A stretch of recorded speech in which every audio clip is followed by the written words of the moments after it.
Welcome back to another episode of the Shared Voices podcast brought to you by the 1042 Project. I'm excited to introduce you. You probably saw him on some other podcasts, but Connor's here. We're going to do a one-on-one. You want to do a one-on-one, bro? Let's go. We're going to do a one-on-one. And we're going to have a talk. Connor's has a story that is similar to a lot of people's, but his happened in a very short period of time. I don't know everything of his story, so I'm going to learn some of it right here.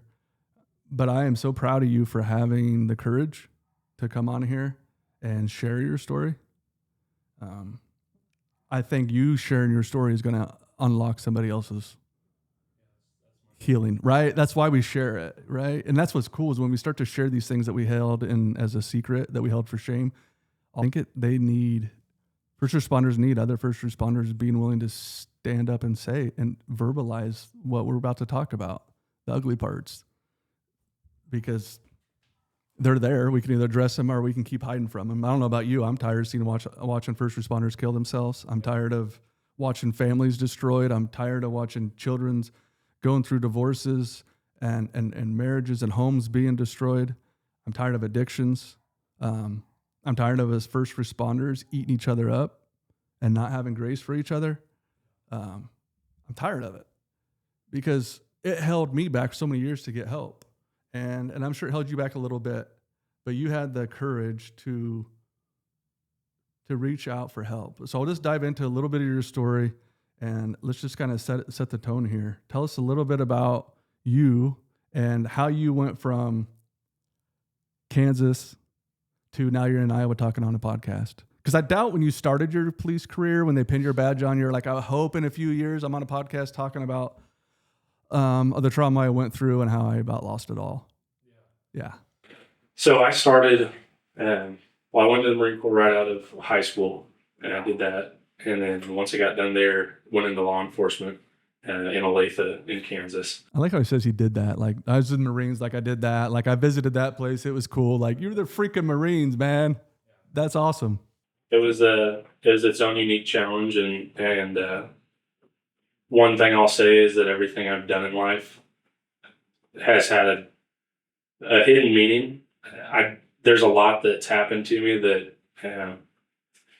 it's weird to say, and when you tell it to people, they're confused. But I've been through a lot of stuff I'd never want anyone to go through. Yeah. But it's shaped me and molded me into who I am today, and I think that's really the big part I have to cling on to. So I had a lot of stuff in the Marine Corps that was unexpected, and had a lot of stuff in childhood that was unexpected that really I mean, like I said, I'm an open book, so I'll go back even farther. I had sexual abuse as an 8-year-old, and from someone close enough to our family that just made it very difficult. There's a different dynamic there, and I spent 10 years up until I was 18 just hating what had happened to me, hating the person who had done that, and led to a lot of just dark times in my childhood. Don't remember a ton of my childhood. I'm realizing the more that I get into my adult life that there's a lot there that I really can't think back on without some assistance. There's obviously memories there, but they're not the ones that pop up when I go back to it. So Yeah. That's been its own journey. I spent, like I said, 10 years working through the hatred and honestly just the spirit of revenge and wanting to take back what was mine. So that's actually what led me into the Marine Corps. Was Revenge? pretty much. I genuinely I wanted to join the military in order to learn how to do what I needed to do to take care of this person that had harmed me as a child. And so obviously I decided to go the hardest route with the Marine Corps, and there was a sense of pride there with, they're the best of the best when it comes to the military. And so I went into that and realized very quickly, the Lord just worked on my heart as I was going through boot camp that I was doing it for the wrong reasons. Got to share the gospel there with people, and boot camp was such a unique experience of, I unfortunately watched, someone try and commit suicide, and that led to its own stuff that I've carried for a long time, and then had someone that was supposed to be an example and a leader attack me throughout that physically, and I think back on that, and if they hadn't been pulled off, they probably would have tried to kill me in that moment. So there's a lot there that just kind of broke down who I was and what I was doing and why I was doing it. So I got back from boot camp completely changed. Not this innocent kid that I've been, putting out there to people, and just what it did was reshaped who I was, who I thought I was, and who the Lord was to me. And my faith is a huge component to me, and through all of that hard work, just found a spirit of forgiveness. So I actually got to go and meet this person. Really? Yeah. It would. Wow. Let's unpack that. Yeah. So close enough. Still with us? Yes. Okay, good. Yes. Didn't know if you. No. Yeah, close enough that I was able to set up a meeting with him and just explain that I knew what had happened as a kid, because I hadn't told anybody up to this point at all. I had just held it in, and was able to talk about that with him, and just forgive him for what was done. And Wow. Getting to hear their story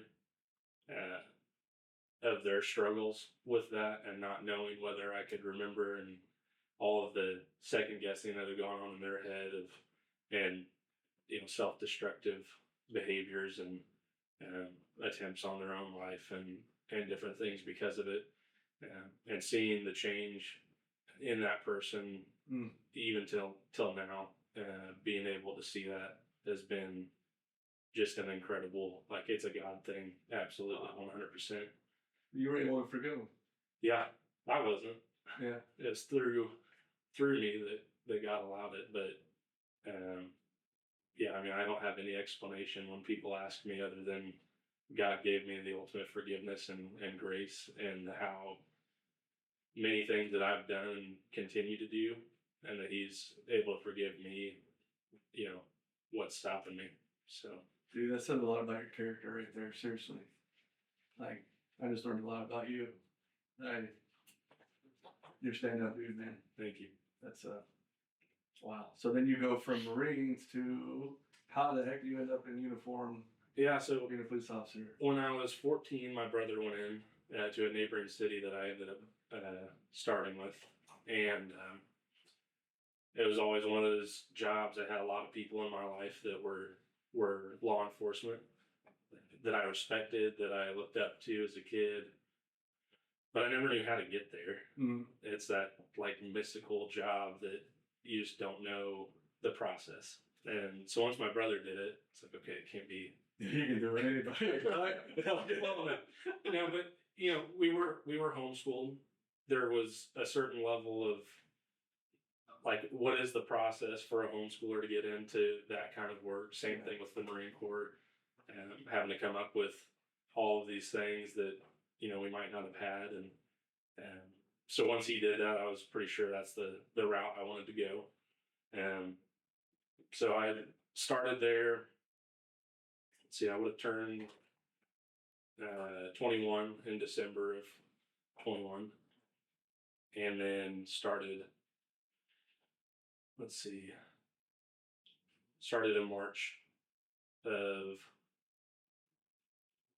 I think it was March of 21. I mean, I might get my years mixed up because it all blends together. Yeah. So, got on with Olathe. Had a buddy from church that still works there that I got to do a couple ride-alongs with, and just really good department, very solid. Yeah, I mean, it was always something I knew I wanted to do, and then going there, even to this day, although I'm not a part of it anymore, very solid department. Training wise and taking care of their people, they care, and they'll follow through with what they say they're going to. Yeah. So got started and went to the academy. That went really well, and then went into patrol. Got started, and immediately, they talk about people being magnets for certain things. Magnets. Oh yeah, and it was pretty evident that was just kind of my lane, and I had the nose to sniff it out, and I had a passion to go get people who were doing bad things. So I got into quite a bit of stuff before I was out of field training. Had already gone through the process of we had a lady that we were looking for, and ended up finding her, in a freezer in her basement, and that is something I'll never forget. A smell and a view that I'll always remember, and just set the tone for. There's a certain level of like what's actually going to happen out here. What are we actually going to see or get into? And so that was kind of the first real major. All right, we're in it, and This is real. It's not TV. Exactly. Like you Even can though it prepare felt- for it. Yeah. You can prepare for it and think you're ready, but this was the real one. It's Yeah. like, whoa. Yeah. Yeah. Feel like you're living a movie at that It point. does. It's I always tell people is like the last place I wanted to look, because I knew if there was somewhere she was, that was going to be it. Mm. So dealt with that, taking the suspect back to the jail and just sitting in silence with them for so long, and no remorse at all. Mm. And then not getting charged for certain reasons, and having to continually have contacts with that person on the street.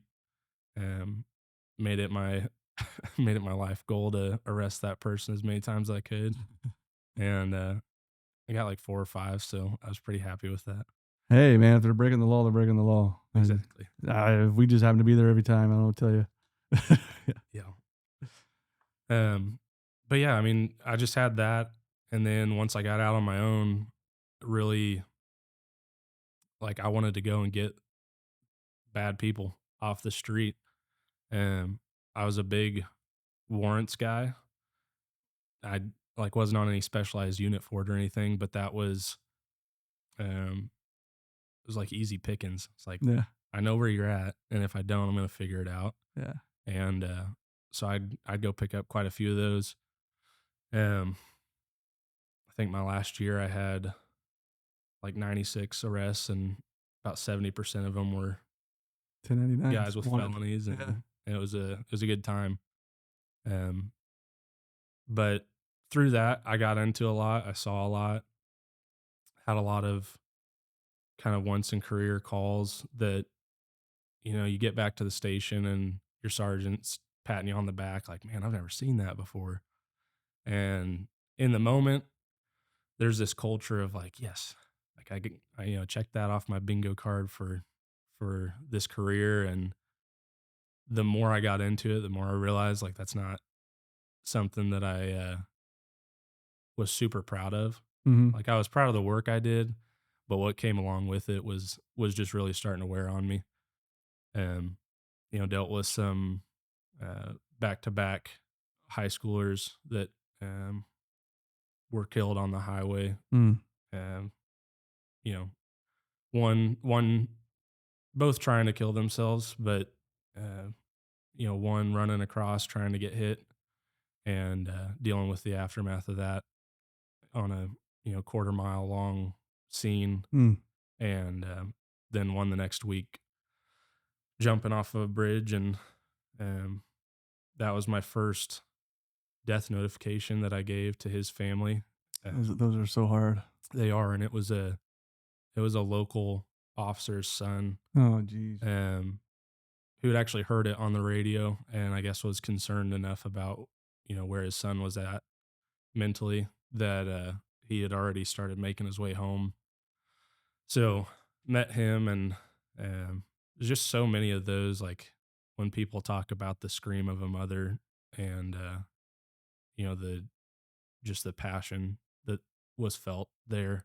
I always call it like a blood curdling Oh, it's cry. Like yeah, you can't. There's no other. It's like a guttural. Yeah, you yeah, don't. It's hard to get that noise out of your ears. it is, it is. And so I spent about 3 hours with them that evening waiting for detectives and everyone to wrap up and come over, and um, it's like the most useless feeling, and I had to deal with that a lot, and I still one of the toughest parts of what I look back on is you think about being this person behind the badge and not just making it a badge but having humanity behind it.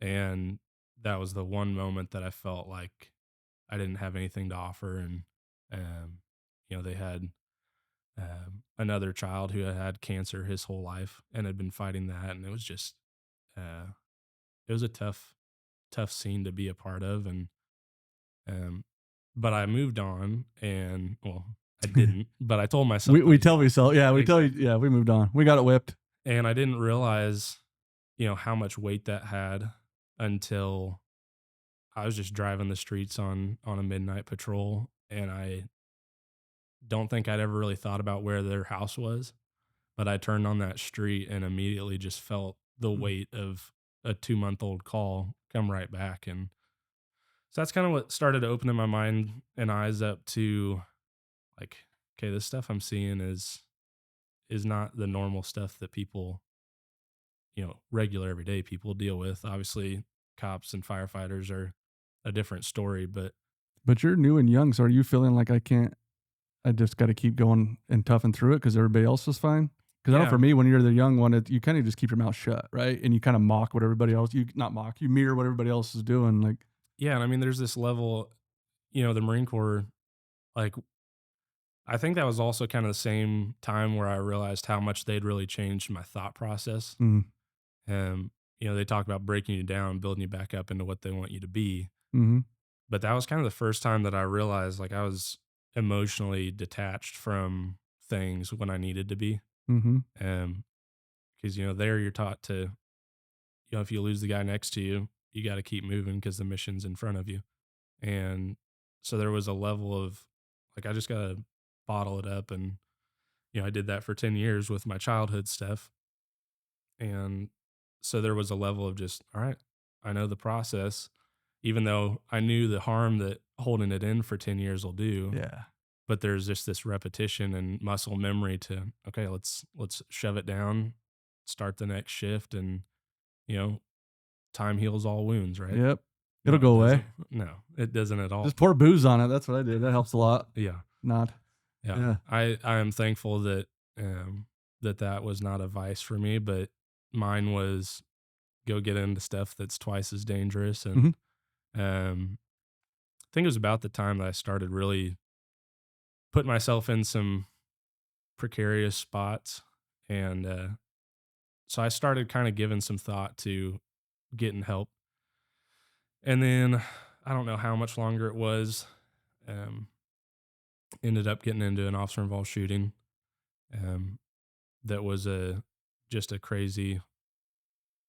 Had a buddy on a stop that had stopped somebody, and he had talked to a random member of the public that had come by and in their own car and asked for help, and then drove off. And so he was, I think he'd been out on his own for about 2 weeks, and so he asked for backup, and I was pretty close by.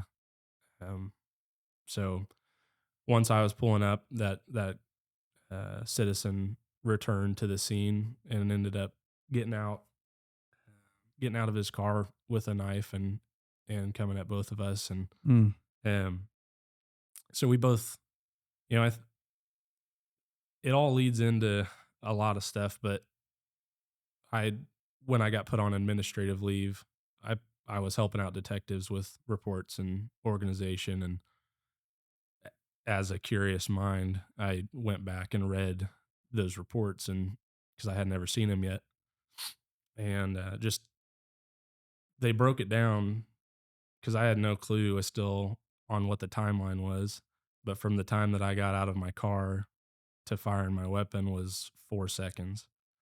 And that blew my mind because there's so much that happened in that time. And Spidey sense is a real thing. Like the world did slow down, and I experienced a lot of different things than what 4 seconds makes it seem like. So, um, you know, we both ended up firing, and tried to work on that guy. It unfortunately lost him, and um, so that kind of started the process of, being on admin leave for 3 months, waiting to get cleared, and um, a lot of access to reports. Um, this is the one thing that I've talked to my department and have made sure never happens again, is that they put me in charge of sorting homicide files. Oh, geez. What are And we doing to each other? yeah, I know, it's like we say it now, and it's like, what? How does that make any sense? But Dear heavens. um, with that came, the access to every homicide file from 100 years ago till now, ever since they started In cop brain, recording. you're a cop Oh, brain, yeah. you're digging into it. Yeah. Yeah. So, in that moment, um, went through all of them, pictures and all. And that's something, it's not a regret that I have, but it is something that, like, got a lot more faces to uh, my nightmares and Yep. all the things that I have to deal with. And, um, so that was kind of one of those things that I talked to my chief after. I said, hey, like once I was in a better, it was actually after I went to the retreat that I went to, that I went back and I said, that's something that never, like that can never happen again, because I was in a Good for you. vulnerable spot and not realizing it, and just piling on, keep it coming. And so that was about 3 months. I got cleared in September of 23. The shooting happened in June of 23, and went back for about 3 months, September till the end of the year. And I was on fire. Like I was in 3 or 4 felony stops a week, getting real close to getting in another shooting, um, like hunting people down that had, just shot rounds off at people. And like I didn't really have the ability to refrain from going after it. It was Mhm. like, I've already been here and I've proven myself, and I don't want someone else to have to go through what I'm dealing with. Yep. So I might as well just add it on. Yep. Um, but that led to a very dangerous mindset. It wasn't haphazard, but it was bordering on just being unsafe for those around me. Mhm. Where I used to do a lot of prep work and learning about who I was going after, I started just, nonchalant. Let's go after somebody and see what happens. Um, so then I went to my first, or like my 6 month checkup with our therapist, and went to her and immediately just broke down, realizing where I was at. Mm. I had like 2 weeks off for Christmas, and that was the first time, kept, obviously you got to keep your work email on your phone so you don't miss anything. And Mm. all of the group chats are going off even when you're not at work. And Yep.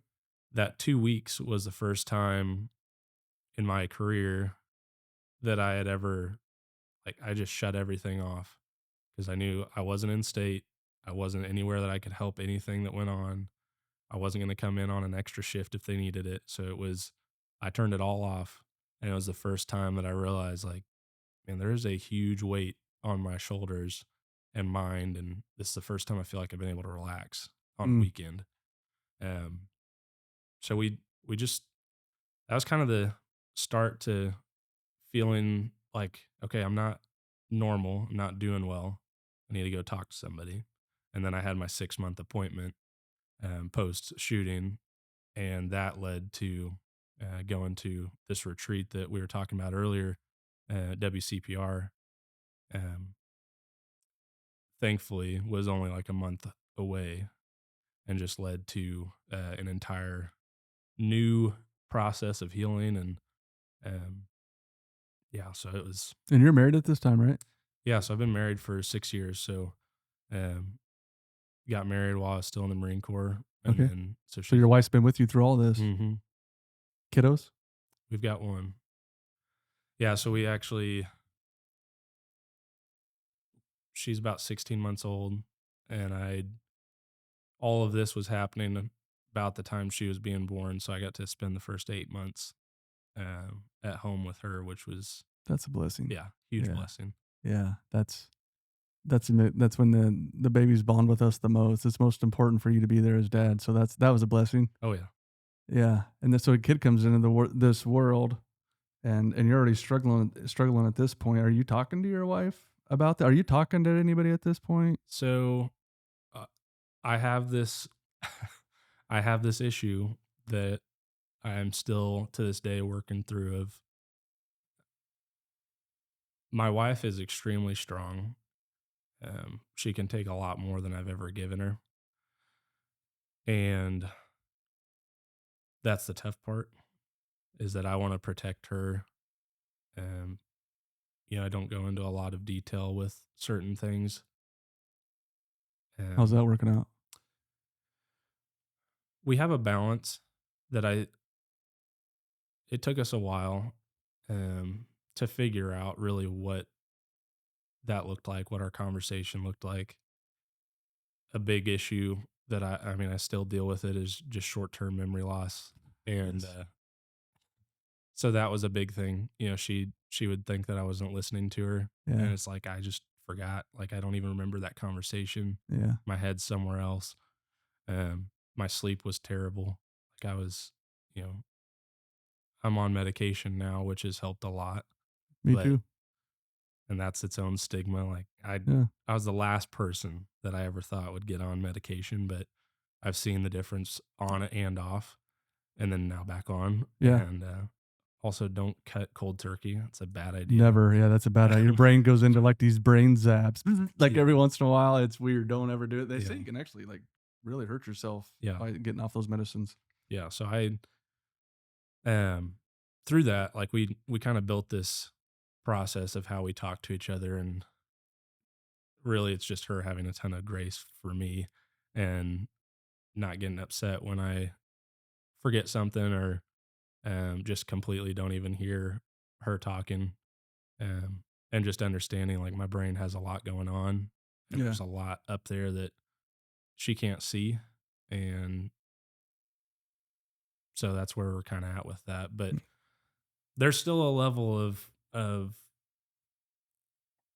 I keep certain things that I know are tough. Mhm. Um, one of the things I struggled a lot with during that time was just suicidal thoughts. And um, that was, like, because of my faith and what I believe there.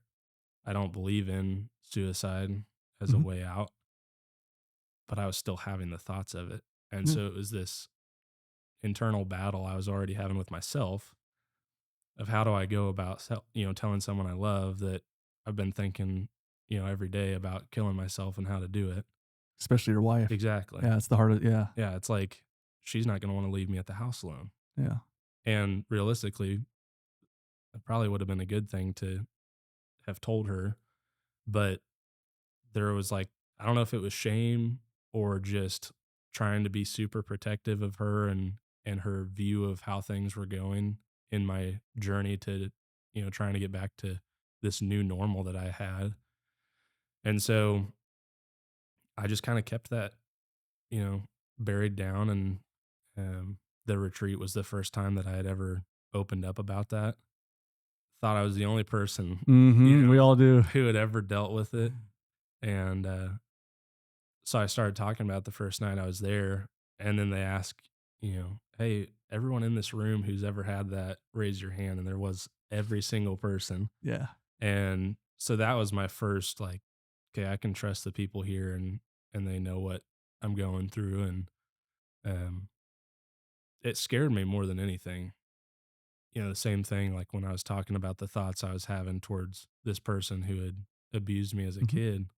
Like, those thoughts scared me, because at what level do you become comfortable with having them but not acting on them? Right. Um, and so it's a process, and there are things that um, that I bring up in therapy that stay in therapy. Mhm.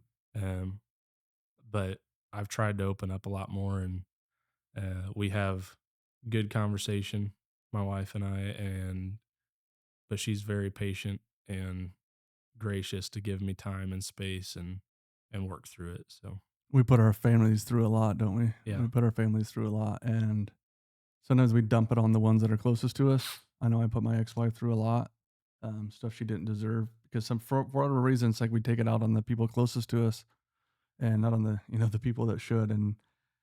And so many of our spouses and family members are struggling along with the first responder, yeah, and as a husband and as a dad, sometimes that guilt and shame comes in, because they're like the people you're supposed to be protecting the most, like your wife and your kids. You feel like you can't be enough. For me, it was I never felt enough, a good enough dad, a good enough husband, a good enough officer. Like the devil just constantly tells us that we're not enough, yeah, and it comes after us. So we struggle with our mental health, and then for me, it got to a point where it was my brain, or the enemy would be telling myself I'm better off. They're better off without me. mm-hmm. They'd be better off if I was dead.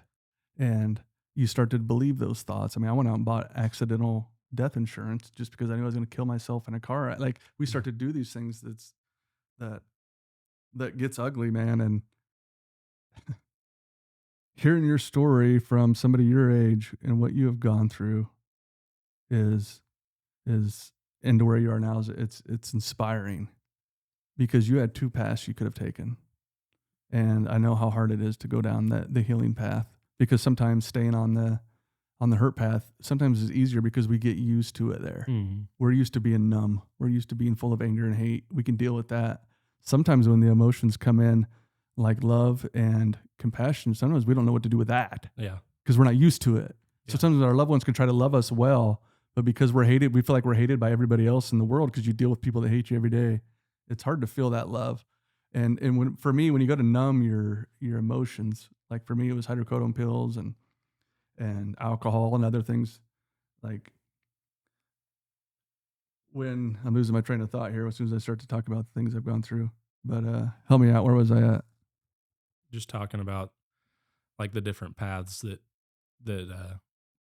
To go down. yeah, to go down. And it's hard for me. I kept trying to pick that right path, Mhm. and it's hard because you start to go down that right path, and you start to do a little good, and people start to think you're finally there, and you start to think you're there, and then you have that next call, or that next, or you have that, you go down that street and it all re-triggers it, and then Yeah. you fall back to you feel like you fall back to the bottom again, and now you're looking back up, going, I got to get all the way back up there, Yeah. and you get to this point, like, what's the point? Yeah, I think, that's been one of the toughest hurdles to jump when working through my incidents, with my clinician, is this idea that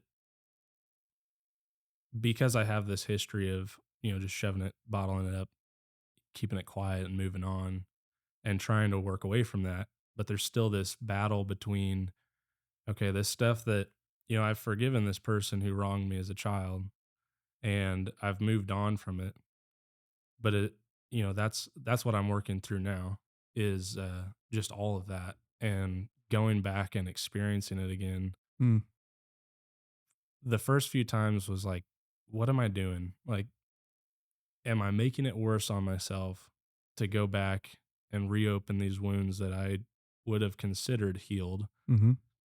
but there's still a lot of scar tissue there that had to be dealt with. And so that's where trusting that process and the people that know what they're talking about and that God's put in my life. Um, I'm super thankful that I only have ever had to go to one person as a clinician and not, not shop around to find the person that made the right fit. Yeah, sounds like you found it right away. That's great. Yeah. And so through that, learning um, that there is beneficial things to going back and re-experiencing, and then I worked a lot in EMDR through that process, um, which was exhausting, Mhm. um, physically and emotionally, and just working through it, experiencing it like I was there again, um, reliving every bit of it, to then switching to ART, which I don't know if you've heard of it or done it, or Was ART? it's accelerated resolution therapy. I don't think I have. It's basically, I've only done like 2 or 3 sessions of it, but it's slightly condensed version of EMDR. It uses different techniques. I love it. Hmm. Um, and I wouldn't use it on every incident that I've had to work through, but this one was fantastic. It goes from being able to take, these images in your head that you have and work through them, and then, the next session we go through and we see them again, and we get to cover them up with our own image that we want to replace. And even now, when I think back on it, like, I know what I would title the old images. So when I think about those, I can't see them. Hmm. It's the new stuff that I've replaced it with. And so, Awesome. yeah, it's incredible. Like, I know that God's design for the brain is extremely complex, Yep. and having people that have given time and effort and knowledge and experience into learning and building these techniques that just complement his handiwork is incredible. Like, everybody thinks it's voodoo magic, Right. but it's like, no, like, we're designed this way. And for us to be able to, like, even just that little inkling into how it works, we're able to get these things that just help so much with healing. And so it's been an awesome process. Like, I think that's why I'm at where I'm at right now, Yeah. is just all of the work. I mean, it's been 2 years of every other week just going in and Yeah. grinding it out, and being able to see the difference, and people see it in me as well. And And that's when it really starts to feel good, is when other people notice it, right? yeah, Because you start to see the fruits of all this hard work of healing, and when people start to respond, it's a good feeling.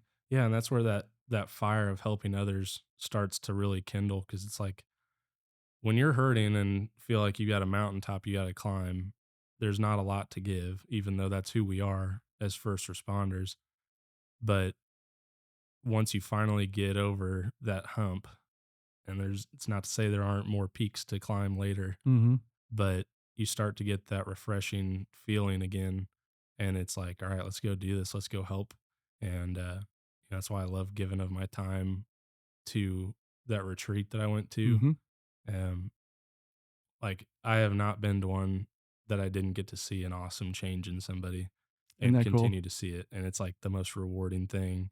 And you go and volunteer. So you went there, and then now you go back and volunteer. Yeah. You've gone back 3 times, I think you said Yeah. in the last podcast. That's pretty cool. Yeah. And I just started a new job in February that's completely unrelated, and they are backing me 100%. Like, you know, I ask for no pay. I just want time away, and they're more than willing to give that, and know that that's where my passion's at.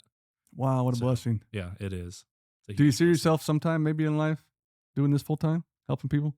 Yeah, I'm actually in the process.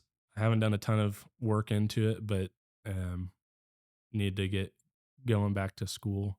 I don't have any college, but So you don't need college. Don't go back to school. yeah, um, I've thought about going back and getting my licensed professional counseling, Mhm. and being able to do that in our local area. There's a couple people who are really good, but there's an abundance of people who still need it. Yeah. So Well, when we It's can a have long process, but when someone like you can become a therapist to start helping other first responders, man, that's like double superpower, man. yeah, Because you're a therapist and you've been in their shoes, right. That's Yeah, powerful. yeah, and that's the thing. Like, there are so many. I think that's what's interesting about this retreat is there are a lot of people who have gone to it who are now working through that process to do it themselves, and um, yeah, it's a unique position to be put in.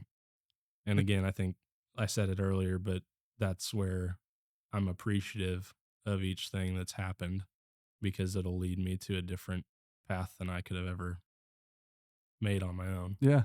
Like, I mean, people say, like, would you undo it all? I mean, I wouldn't want to hurt the people I hurt, but it's the same time what I went through is created the person I am now, Yeah. which is now full of compassion and understanding and grace, which I didn't have before. Because when you start to get healing for your mental health and you start realizing that there's brothers and sisters that love on you, that they're not gonna treat you like you're garbage, and you start to get healing and you start to feel that it's an instant thing that happens where you want to give that to somebody else. Yeah. And that's biblical, right? I mean, that's God calls us to multiply. He helps us. We then go out and disciple for him and help others. I love that so many of our first responders and just like you could really easily just walk away from the field and never look back. But the fact that you're willing to take the story you've gone through, and I know you've only shared a small part of it. There's a lot more you didn't.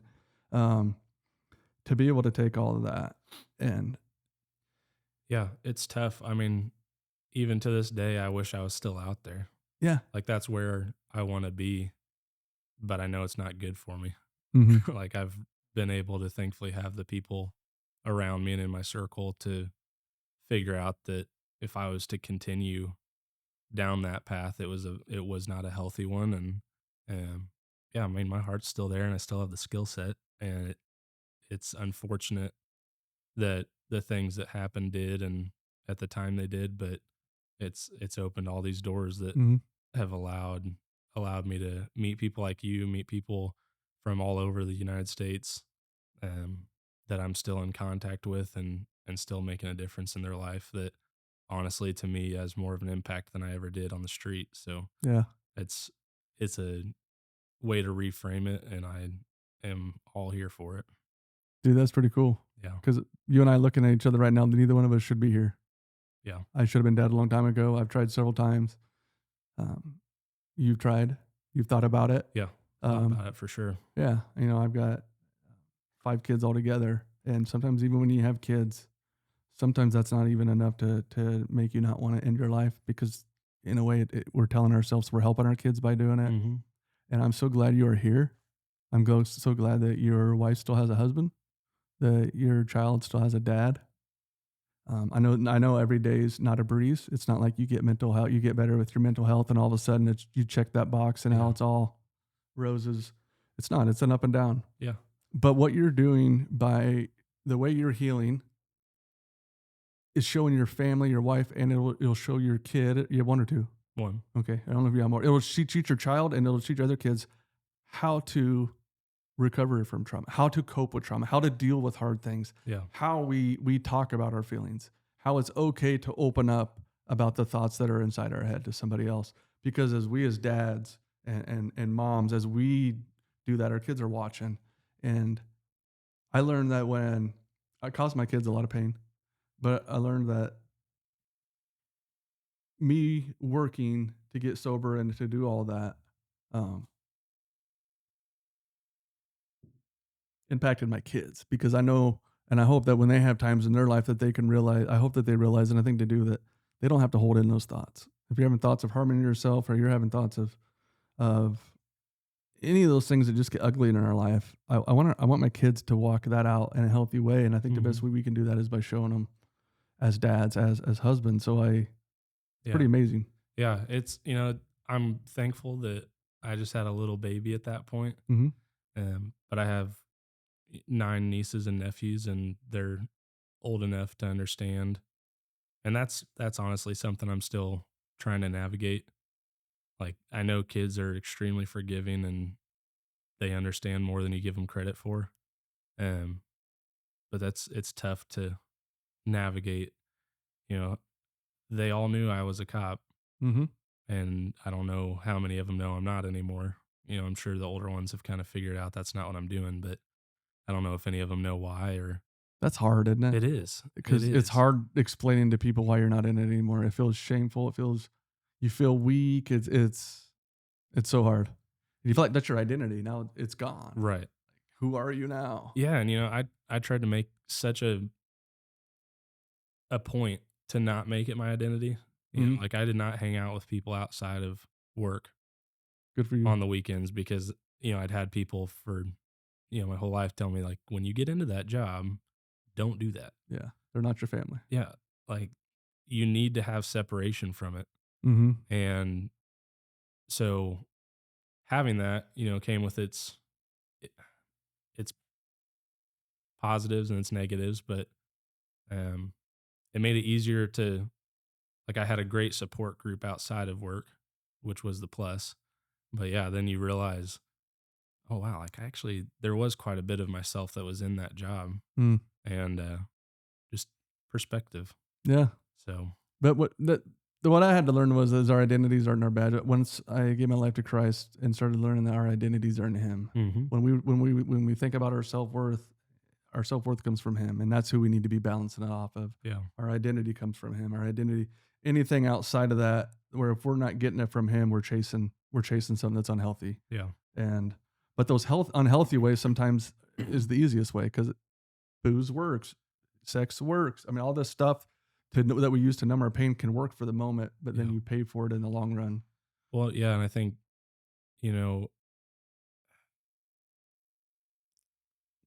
the want that I had to help people was never fulfilled on patrol. Mhm. It's so quick. You get there on their worst day, you sort things out, and you have to move on.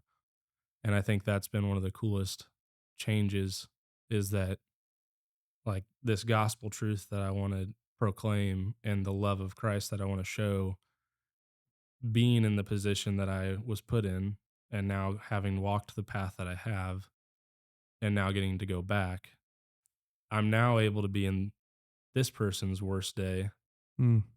but in a completely different context. I'm not there to, fix the problem. I'm there to walk through it with them. Yeah.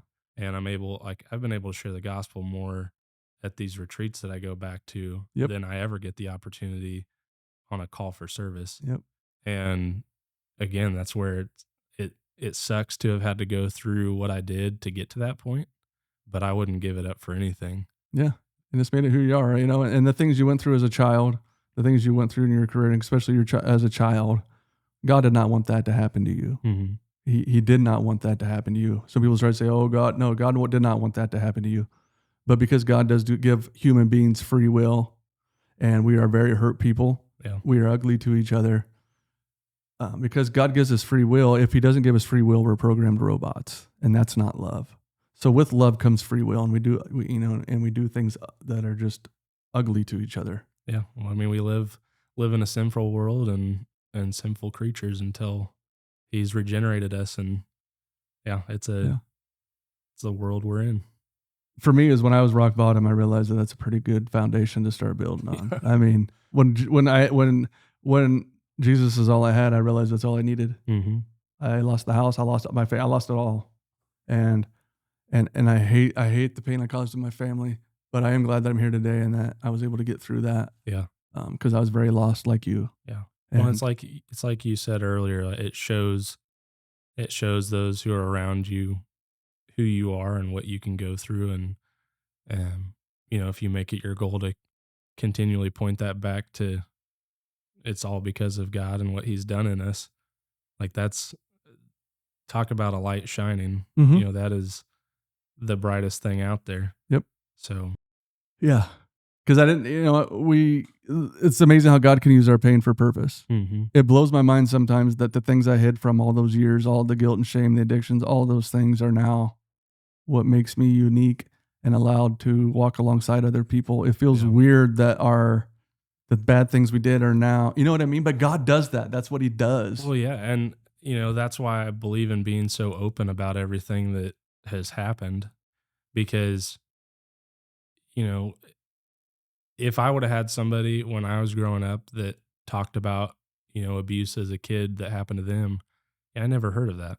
I really thought I was on an island and that no one else had, like, I didn't know as a Mhm. little kid what all that meant. And, if it was bad, like, you just don't, that's not something an 8-year-old should have to go through. Yeah. And so being open, like, I don't want to hide those things that hurt. Mhm. They still hurt, and it's not fun to talk about them, but knowing that there's a lot of other people who have gone through things that are similar, that then we can bond. And, like, I have an answer because of the truth that's in scripture Yep. that I can share and lead them to. It's like, that is why God allowed that to happen, Yep. because there's benefit to it. Yep. And And all we have to do is show up with our fishes and loaves, and he'll feed the 5,000. yeah. That's what I'm saying. We don't have to do. All we have to do is show up. The specialness of our organization is simply we show up for each other. Mhm. Well, yeah, there's so many times that, I get in my own head about, man, what do I say to this person? What do they need to hear right now? How am I supposed to help them through this? I. Exactly. And it was the moment that I realized, just give it to God and let him speak through you. And most of the time I talk for a while and have no clue what I said. Me but too.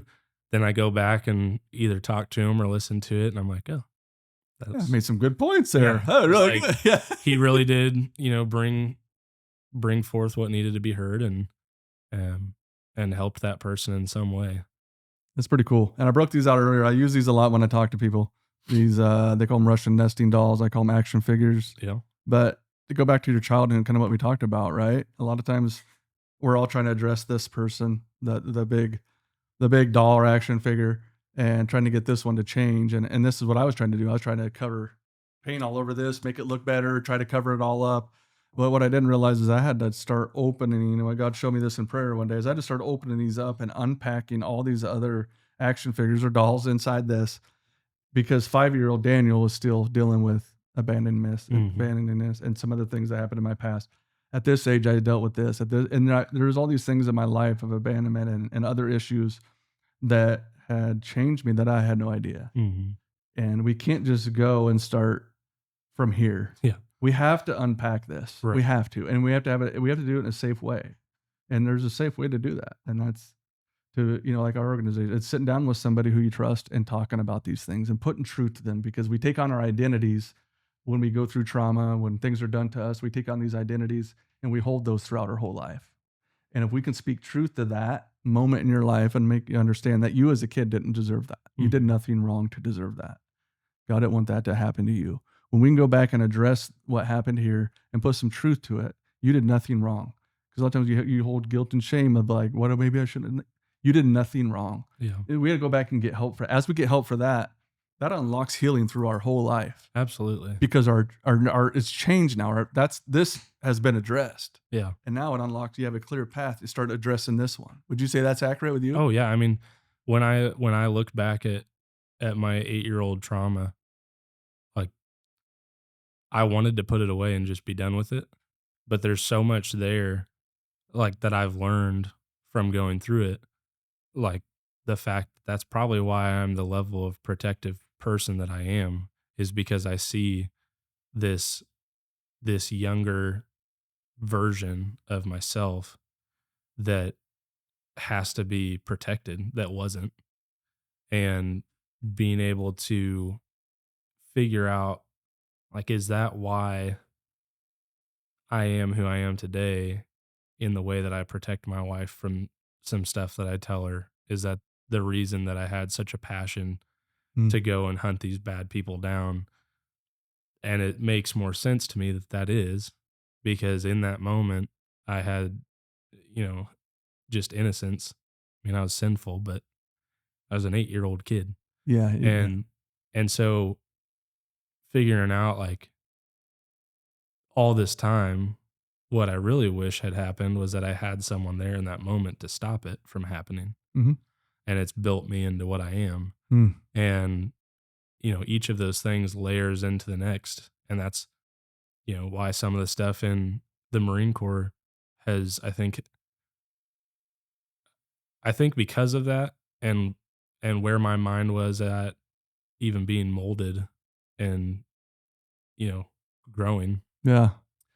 has led to the way that I hold things and the way that I experience them is a much more personal level than some people might. And so I have things that, had happened in the Marine Corps that shouldn't have happened, but they hold this whole new double meaning because the thing that happened there took me right back to when I was an 8-year-old.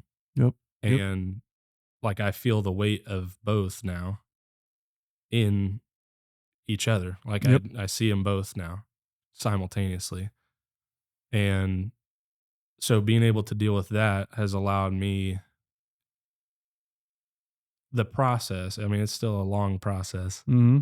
of working through each thing. And, I have people ask me, like, does it ever get better or does it ever go away? Like I'm 2.5 years, past when I got in my shooting and I still deal with nightmares. Mm-hmm. They're not as frequent, thankfully, but part of that's the medication. Mm-hmm. It's always going to be there as far as I can tell. But the things that we learn, the way that we learn to deal with things and the process and recognizing it earlier and all of those are how we get better. Yep. It's still there. It's still going to come up. We're still going to have things that bring it up. But it doesn't control you. Correct. And that's the difference, And is that's that you get control over that it. switch is being able to recognize it and address it in a healthy way. Yep. Instead of all these other ways that we were doing it. Yeah. Wow, man.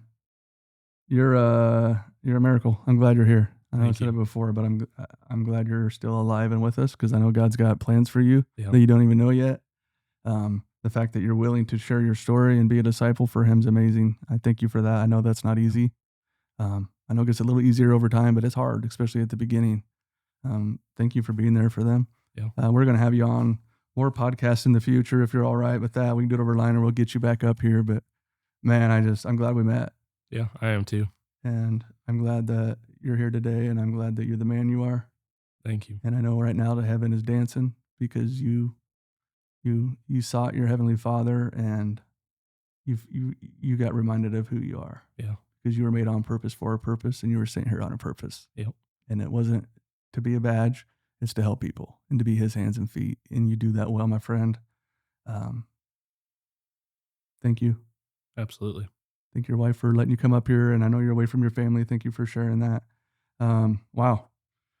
Woo. Well, thank you guys for tuning in and letting him share his story, because there's healing in that, isn't there? Absolutely. It's hard, but there's healing every time you talk about it. There really is. So sharing it in a platform like this can really bring healing, not just to you, but to others. So thank you for that. And we'll have you back on again. Appreciate it. Thank you.